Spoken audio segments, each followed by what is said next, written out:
que Kamere est réellement malade. Point d'interrogation. Médecin Nini Oyo Akendaki,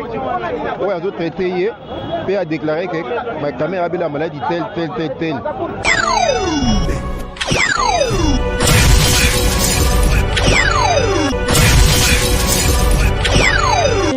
eloko Vital Kamerhe azosala ya kanisi ondire aleki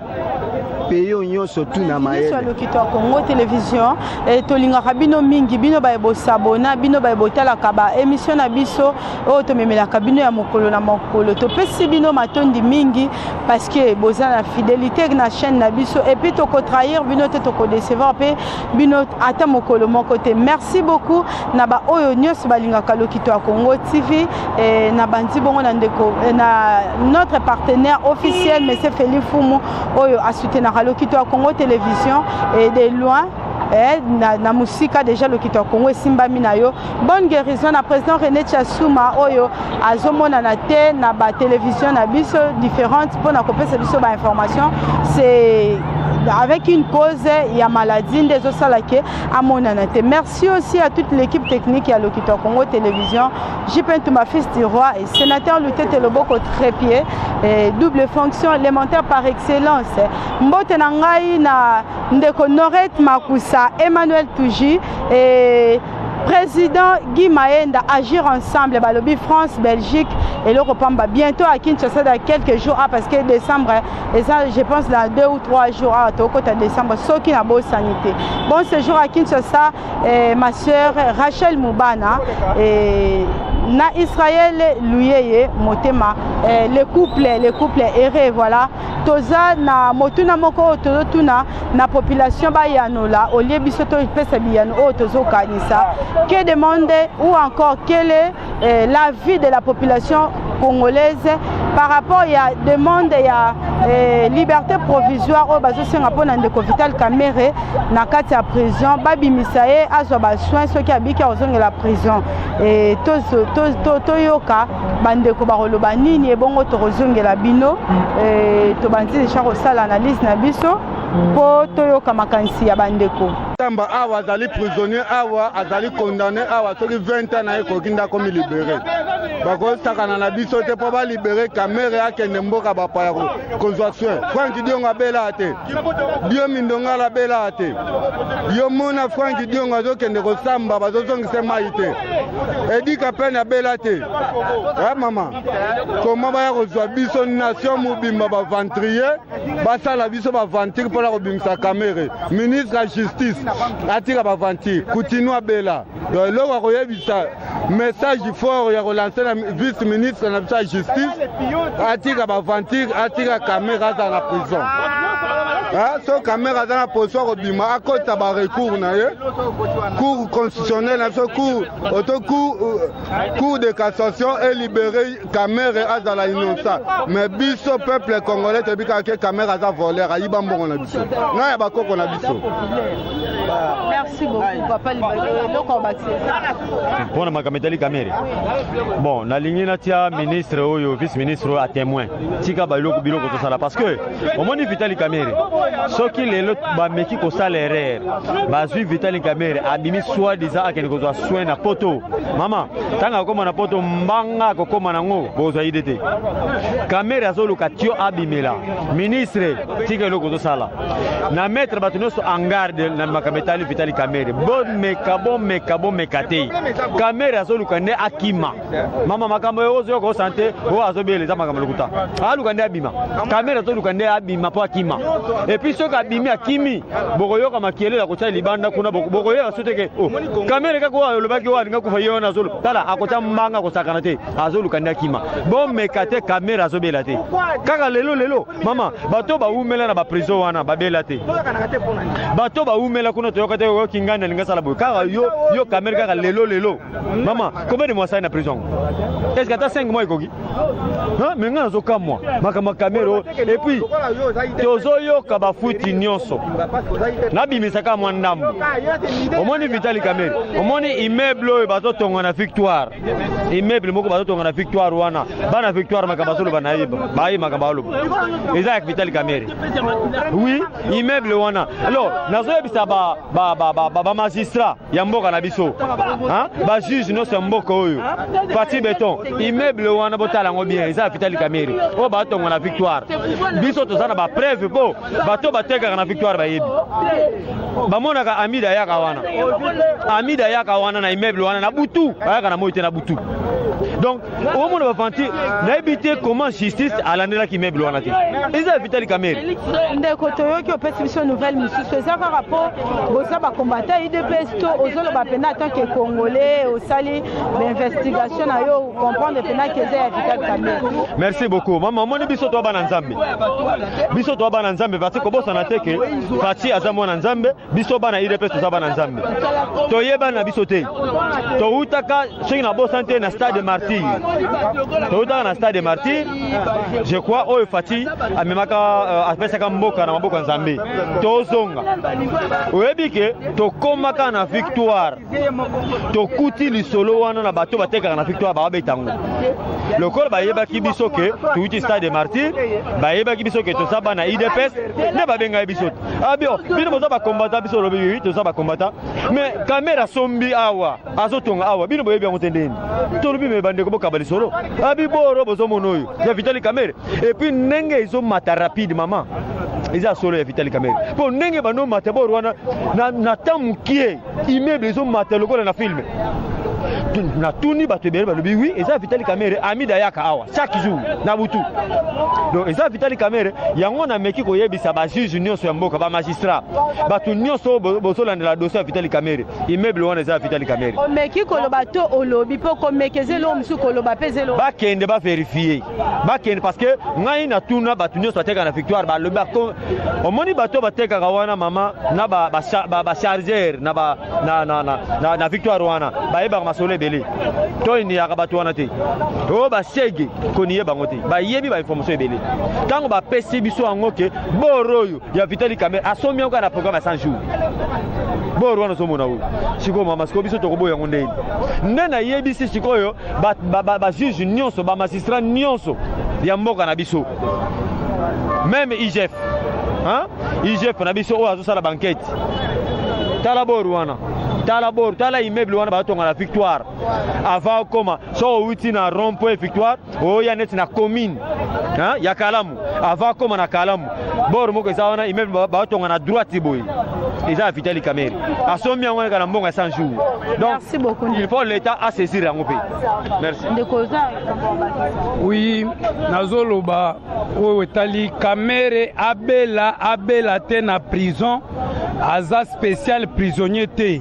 aza kuna na kati tozana batu nyonso qualifié na mboko bazwaka diplôme ya médecine ba docteur bazali toana batu catégorie nyonso ba hôpital na biso ezali awa soki ye azobela réellement babenga ba docteur batala santé na ye soki akufi na prison il est mort comme tout autre prisonnier à cause de aza spécialité pour moi donc na minute oyo asali mboka ya Congo na niveau na ye azotika biloko donc ba programme elingaki sila na 3 mois ya komisango sko ya ba 2 ans ba 3 ans ayibi mbongo comme alobaki que non a se comploter na ba adversaire baba na kotaïr chef de l'état donc na ba projet na ba programme oyo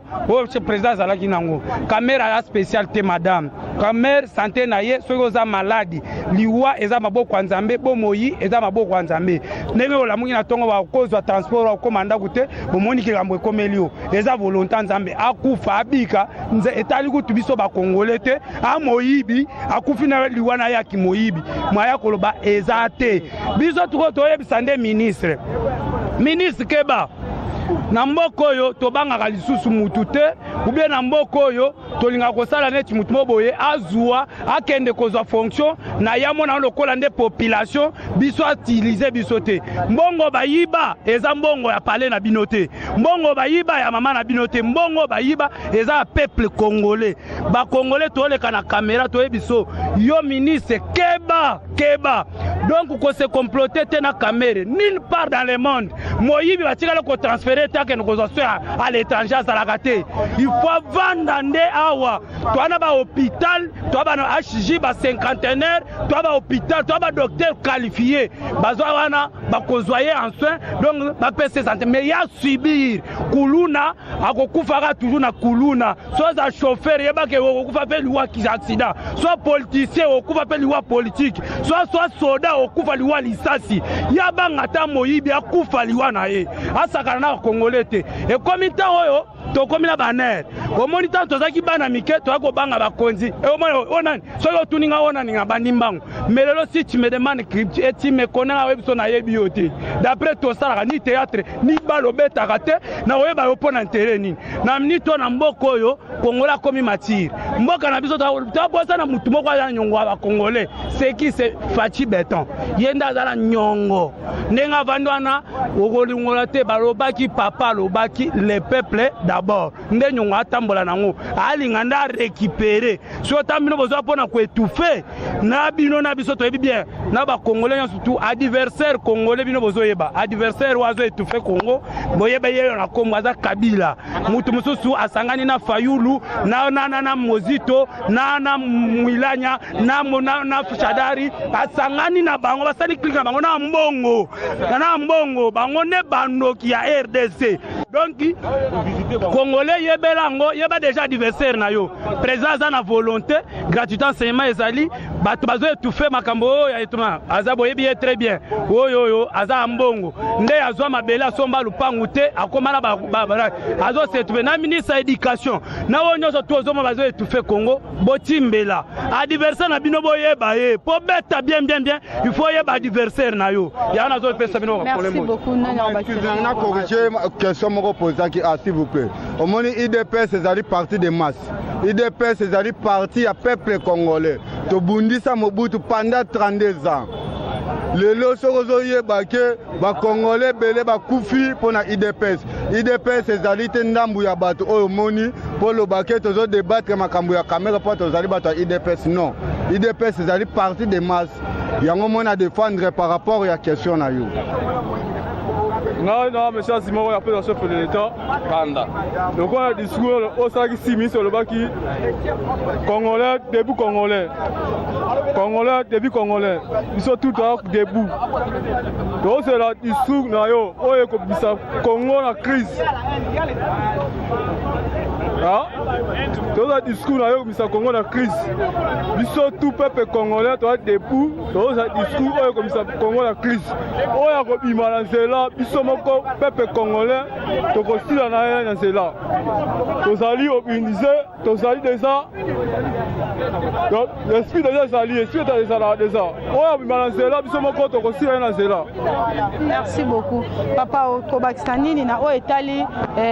bosenga ya liberté provisoire ya ndeko Vital Kamerhe pour na ba soins médicaux. Kamerhe sauna ekendaki awa batutu bayokaki. Même la muka na mokonzi na bon soi-disant o ba benga Martin Fayulu. Batambola ki awa po ete Kamerhe asili ko détourner 15 millions de dollars. Mokonzi mboka na bolingo na ye alobai Kamerhe ala ndeko na ye bazali presque bangomo na campagne na battre la campagne. Maman, merci mingi po pesingai maloba. Problème ya Vital Kamerhe ezaki azali congolais. Bakangaka Jean-Pierre atsala boroko kuna. Ayaka kozwa traitement na Congo ya bokoko po la tiake aza congolais te. Bakangi pe ye awa aza peuple congolais bako traiter awa makambo nyonso ekusila awa. Donc ezala bokoko ezala traitement ya mindele abenga ba mindele ngo baya ba traiter awa parce que azali prisonnier. Ye azali condamné d'ailleurs makamone na silité so isoki esili ya misa mbongo ndi akozali banda mbongo ebele mudele wana kende ka boye tala nano ndenge akangi Congo na Krakabo vraiment problème na biso ezaki soki aza congolais solo ba traiter na ba hôpitaux ya mike ezawa ekopesa quand même malaba na bango basalaki kaba na bango ke babu mambonza mboka ba pelisa moto groupe na bango wana to yebi yango ya mibale Kamerhe basali makambo ebele atamboli na kinga kati plus de 350 fois na dine dans une année pas ba mambonza mboka toyebi ye très bien awa bayende kuboma biso bayemende koya kopesa biso kimia te molimo na ye epema na désordre ya mibale ministre ya justice aza mwana biso ya idps totia mpe mise en garde ye akobosa na 10e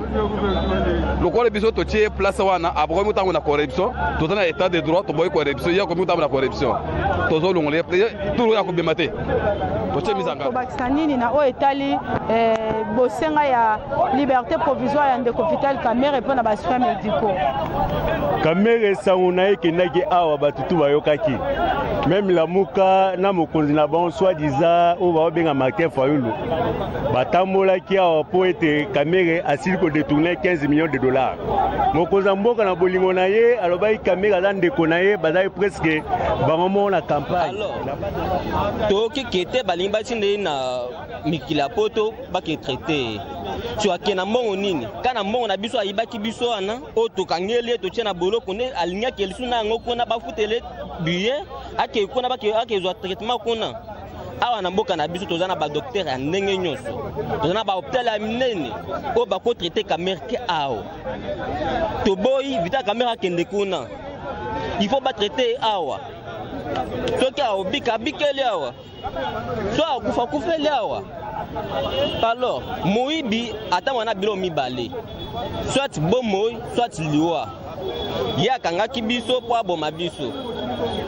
donc nayebi te so omona nde bato bamona pasi na nzelo nga nava na koto te nava na boye mais namona chaque jour nde bato basouffrir ezala pokwa ezala tongo nyonso wana nakoza yango eza Vital Kamerhe eza bamosusu donc balibakati basali accident babomi bango na mituka etuti bango bakufi nyonso wana elobi na nini kaka Kamerhe alors akoze leo bato ebele soki epe akufa soki eza nzambe alingi azongisa ye mpenza na masumu na ye moko donc il faut batraite so akufa akufi so aza na mbongo bambongo na biso ayiba wana soki abopesa yango mpenza badokter ya mboka na biso abengisa badokter na ye wana baya awa bayotraite aya so aya ata mutu moko te apekisa bango c'est ça au moins. Merci beaucoup hein tokomi na suka ya analyse na biso et merci na bino ba bosepelaka kolanda biso bopesaka biso tango liboso ya ba téléphone na bino ba ordinateur ba télévision pour na kotala et ba rubrique otomemelaka bino. Merci beaucoup na équipe mobimba ya Lokito ya Congo Télévision oyo ba accompagner kinga pona ko kabongo ko réaliser émission nanga et merci na ba nyonso ba soutenir biso de loin ou de près et merci na président Guy Maenda agir ensemble bientôt la décembre tozala awa pour toyebi vraiment France Belgique ezalaka elo côté to sala ba analyse pour aura déjà système de jeu potento tsa libaya do ezala vraiment au mtolongola te facilement. Un grand merci na mon confrère Emmanuel Touji Norette Makusa et DKB Kubuta na l'œil magique Jonathan Moujana les caméramans de guerre na Bossani Pété celui qui est derrière la caméra sénateur Luté Loboko Trépied et JP Tumba fils du roi bye bye tout le monde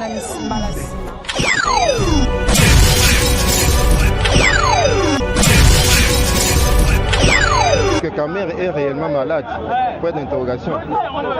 Médecin Nini Oyo a Kendaki Oyo a traité et a déclaré que Kamerhe avait la maladie telle.